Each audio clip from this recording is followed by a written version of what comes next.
లో ఆ యొక్క సంఘం ఏర్పడడానికి కూడా అన్న చాలా సహాయం చేశాడు. అక్కడ మా చిన్నాయన గారు సుదర్శనం అక్కడ సేవకుడుగా ఉన్నాడు. అక్కడ వారితో పాటు నేను కూడా ఒక స్వార్థ మీటింగ్లోకి అక్కడ వెళ్ళేవాడిని.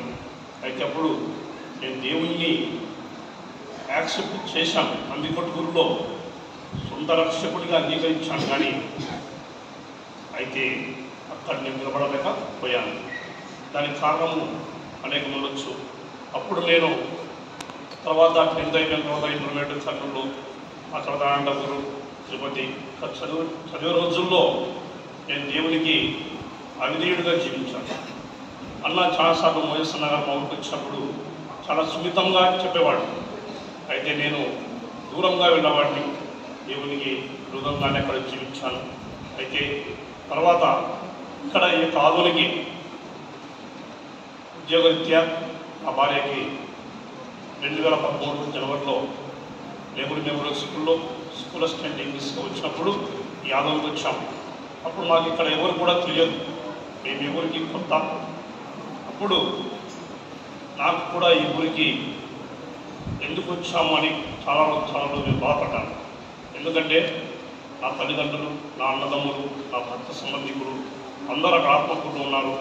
అక్కడ అందరూ కూడా చాలామందికి అప్పటికి దేవుని నమ్ముకున్నారు, మా అమ్మ నాన్నగారు నమ్ముకున్నారు.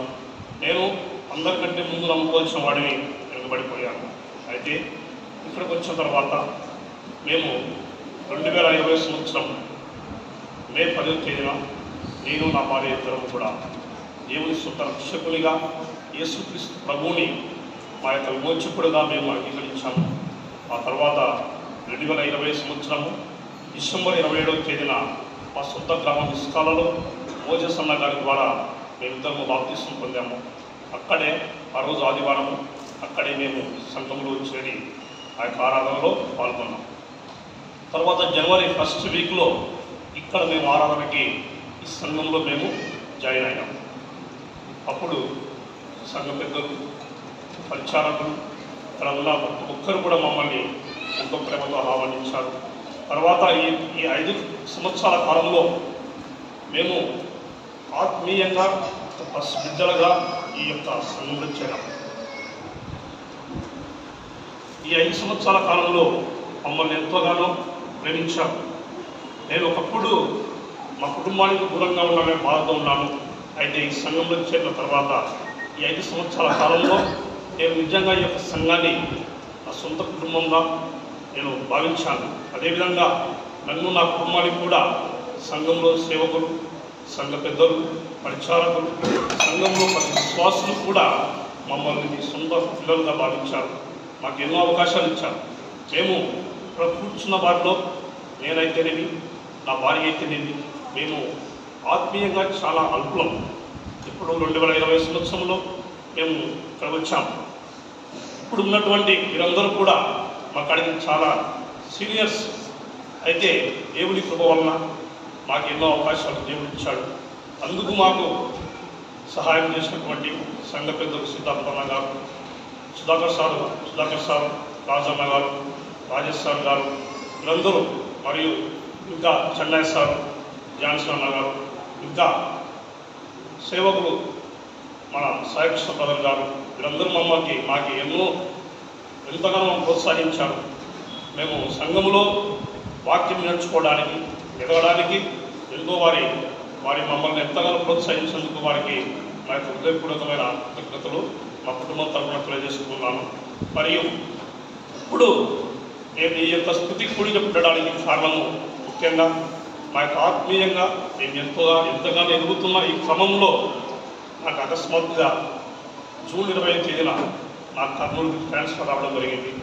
అయితే నేను పత్తికొండలో ఏపీ రెసిడెన్షియల్ స్కూల్లో మ్యాథమెటిక్స్, టీజీ మ్యాథమెటిక్స్గా కాంట్రాక్ట్ బేసిస్ టీచర్గా 2005 సెప్టెంబర్ 15 నుంచి పనిచేస్తున్నాను. దాదాపుగా అక్కడ 19 సంవత్సరాల 9 నెలలు పనిచేశాను. అక్కడ తర్వాత లాంగ్ స్టాండింగ్లో నాకు మాత్రము దేవుని కృప వల్ల కర్నూలు వచ్చింది. మా యొక్క మిత్రులు, మా మా యొక్క సహచరులందరికీ కూడా మన స్టేట్ పోస్ట్ చాలామందికి తూర్పుగోదావరి జిల్లా నెల్లూరు జిల్లా, అనంతపురం డిస్ట్రిక్ట్, చిత్తూరు అలా వచ్చింది. అయితే దేవుని కృప వల్ల నాకు ఒక్కరికి అక్కడ కర్నూలులో నాకు దేవుడు అక్కడ నాకు ట్రాన్స్ఫర్ ఇచ్చాడు. అయితే ఈ ట్రాన్స్ఫర్ విషయంలో కూడా మాకి తొందరలో నిర్ణయం తీసుకోవడానికి దేవుడు సహాయం చేశాడు. అప్పుడు జూన్ 11వ తేదీ మాకు అక్కడ అప్లై చేసుకోమని చెప్పారు. 12వ లాస్ట్ డేట్ అని చెప్పారు. ఆ సమయానికి నాకు స్పౌస్ సర్టిఫికేట్ కోసం కూడా ఇక్కడ హెచ్ఎం లేడు. ఆ సమయంలో నేను సుధాకర్ సార్ రిక్వెస్ట్ చేస్తే సార్ వచ్చి ఆ హెచ్ఎం సార్ యొక్క రిక్వెస్ట్ ద్వారా సార్ మాకు అప్పుడు హెల్ప్ చేశాడు. ఆ దేవుని యొక్క కృప ద్వారా నాకు కర్నూలులో పోస్టింగ్ వచ్చింది. అయితే ఈ 3 నెలలు నేను అప్పటి నుంచి చూడడానికి చాలా ఇబ్బంది పడుతున్నాను. ఎందుకంటే మాది రెసిడెన్షియల్ స్కూల్స్, అందులో అది టౌన్లో ఉన్న స్కూల్ కాబట్టి అక్కడ మేము ఉదయం ఒక్కొక్కసారి 7:30కి ఉండాలి, ఒకరోజు 7:15కి ఉండాలి, ఒకరోజు 8కి ఉండాలి. నైట్ స్టడీ అవర్స్ ఉంటాయి. వీటన్నిటిని నేను మేనేజ్ చేయలేకపోతున్నాను. ఉదయం 5 గంటల బస్సు వెళ్ళాలి, నైట్ వచ్చే 10 గంటలు అవుతుంది. అలాంటి సందర్భంలో నా భార్య అక్కడి నుంచి కర్నూలు చెప్పడం చేయడానికి ఆమెను ఇష్టపడుతుంది. అయితే ఆమె కూడా చాలా కష్టతరమైన పని. ఎందుకంటే ఆమె కూడా దాదాపుగా 3 గంటలు ఆమె ప్రయాణించాల్సిన పరిస్థితి ఉంది. తర్వాత మళ్ళీ ఈవినింగ్ ఆమె కూడా ఇంటికి కాబట్టి ఆవిడ అడుగుతుంది. ఇలాంటి స్థితిలో నాకు తప్పని పరిస్థితిలో మేము దాదాపు 3 నెలలు వెయిట్ చేస్తాం. తర్వాత మేము కర్నూలు కొద్ది కాలం వెళ్ళాలని నిర్ణయించుకున్నాం. అయితే దేవుని చిత్తమైతే నెక్స్ట్ జూన్లో మళ్ళీ నాకు పత్తికొండకు రావడానికి అవకాశం ఉంది. అక్కడ నాకు ప్లేస్లో ఎవరు రాలేదు. ఇంకా అక్కడ మ్యాథమెటిక్స్ 3 పోస్టులు ఖాళీగానే ఉన్నాయి. దేవుడు ఇంతవరకు మాకు ఎన్నో సహాయం చేశాడు. ఆయన ఆత్మీయంగా సహాయం చేశాడు. ఈ ఊరికి మేము వచ్చిన కొత్తలో మాకు ఏమీ లేదు. ఈరోజు దేవుడు మాకు అన్ని సౌకర్యాలు ఇచ్చాడు.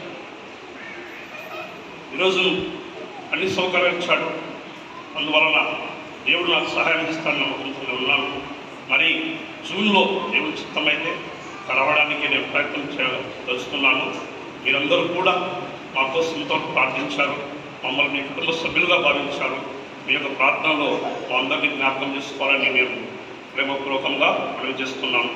తర్వాత నా యొక్క జీవితంలో మేము దేవుని ద్వారా కొన్ని మేలులు చూస్తే మొదటగా నాకు 2020లో 22 కరోనా అంటే 21 అనుకుంటాము.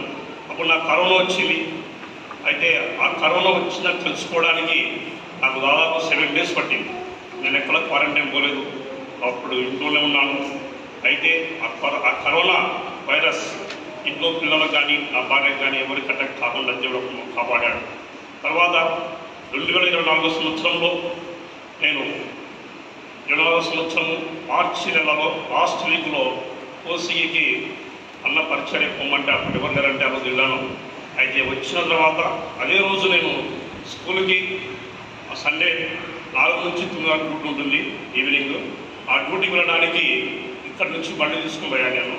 అయితే హాస్పిటల్కి పోయినప్పటి నుంచి నాకు నిద్ర మొబ్బు వస్తుంది. ఎందుకంటే ఆల్రెడీ నేను జర్నీ చేశాను. తర్వాత మనం భోజనం కూడా మటన్ తిని వెళ్ళిపోయాము. తర్వాత అక్కడ నాకు హాస్పిటల్ నుంచి మొబ్బు వస్తుంది. అయితే ఒక ఓవర్ కాన్ఫిడెన్స్తో దాదాపు 12-13 సంవత్సరాలు ఈ ఏరియాలో బండి అడ్డాను. ఇదే నాకు కొత్త అనే ఆ యొక్క ఓవర్ కాన్ఫిడెన్స్తో నేను వెళ్ళాను. అయితే అక్కడ పత్తికొండ దగ్గరలో శ్రీరామ్ హాస్పిటల్ దాటిన తర్వాత ఆ యొక్క పెట్రోల్ బంక్ మధ్యలో నాకు సడన్గా అంటే అప్పటికే చాలాసార్లు నాకు వస్తున్నట్టు వెళ్ళిపోయాను. దగ్గరలో ఉన్నాను, ఒక 2 కిలోమీటర్లు పోతే స్కూల్ పోదాను ఉద్దేశంతో పోతున్నాను. అయితే అది ఆ స్కూటీ నన్ను ఎవరేమీ కొట్టలేదు, కానీ నేనే ముళ్ళకంబలోకి వెళ్ళిపోయాను. అయితే అప్పుడు స్కూటీ ఆ పక్కన రాళ్ళ మధ్యలో పడింది. స్కూటీ వచ్చేసి మొత్తం డ్యామేజ్ అయ్యింది. ఆ యొక్క హెల్మెట్ కూడా అది క్రాక్ ఇచ్చింది. అయితే నేను కింద పడక ముందే దాదాపు ఒక 3 నాకు ఎదురుగా వచ్చినట్టు లేపారు. చిన్న ఊరికి పోయేవారు, బండ్లో పోయేవారు వచ్చి లేపారు. అప్పుడు నన్ను దేవుడు నిజంగా రక్షించాడు. ఎందుకంటే దేవుడు తన పిల్లలను ఎల్లప్పుడూ ఆయన కాపాడుతూ ఉంటాడు. తన దూతల సహాయంతో ఆయన కాపాడుతున్నాడు అనే వాక్యం నాకు గుర్తొచ్చింది. అప్పటి నుంచి స్థితి కూడా పెట్టాలని ఉన్నాం, కానీ నాకు వీలు కాలేదు. తర్వాత అదొకటి. తర్వాత 2020 4 జూలైలో నాకు స్పాండైటిస్ వ్యాధితో నేను అప్పుడు ఇబ్బంది పడ్డాను. మెడ నొప్పి, చేయి నొప్పి, భయంకరమైన నొప్పితో బాధపడ్డాను. ఇప్పుడు సంఘంలో ప్రతి ఒక్కరు మా కోసం ప్రార్థించారు. ఆ యొక్క ప్రార్థన ఫలితంగా నాకు ఆ స్పాండైటిస్ కూడా ఇప్పుడు దాదాపుగా తగ్గినట్టుగా ఉంది. ఈ యొక్క ప్రార్థన ఫలితంగానే నా తల్లిదండ్రుల ప్రార్థనలు మరియు ఈ కాలంలో మా యొక్క చిన్న వారి ప్రార్థనలు, అక్కడ ఉన్న స్థానిక సంఘం ప్రార్థనలు, మోజసన్న గారి యొక్క వారి యొక్క ప్రార్థనలు, ఇక్కడ సంఘముతో మీరు సంఘములు ప్రతి ఒక్కరూ మా కోసం ప్రార్థించినందుకు మీ అందరికీ మా యొక్క కృతజ్ఞతలు. అందువలన ఈ యొక్క స్థుతి కూడిక మేము ఏర్పాటు చేయవచ్చాము. అయితే తొందరలో అంటే జూన్లో మళ్ళీ ఇక్కడికి రావాలనే ఉద్దేశంతోనే వెళ్తున్నాము. మా కోసం అందరూ ప్రార్థించవలసిందిగా దేవుని మీ అందరికీ ప్రేమపూర్వకంగా మనవి చేస్తున్నాం. శక్తి బట్టి ఆత్మబట్టి జ్ఞానం బట్టి మీరు ప్రార్థించవలసిందిగా ప్రార్థిస్తూ అందరినీ వేడుకుంటున్నాం. చేరుకొచ్చిన ప్రతి ఒక్కరికి ఆహారం సిద్ధపరచబడినది. మీరందరూ ఆహారం తినవలసిందిగా తిని వెళ్ళవలసిందిగా ప్రార్థిస్తూ వేడుకుంటున్నాం. మా యొక్క ఈ యొక్క కృతజ్ఞత ప్రతి కొడుకలో మీరందరూ పారిభాగస్తులై మా సంతోషాన్ని పంచుకున్నందుకు మీకు మా హృదయపూర్వకమైన కృతజ్ఞతలు తెలియజేస్తున్నాను. థ్యాంక్ యూ అందరికీ.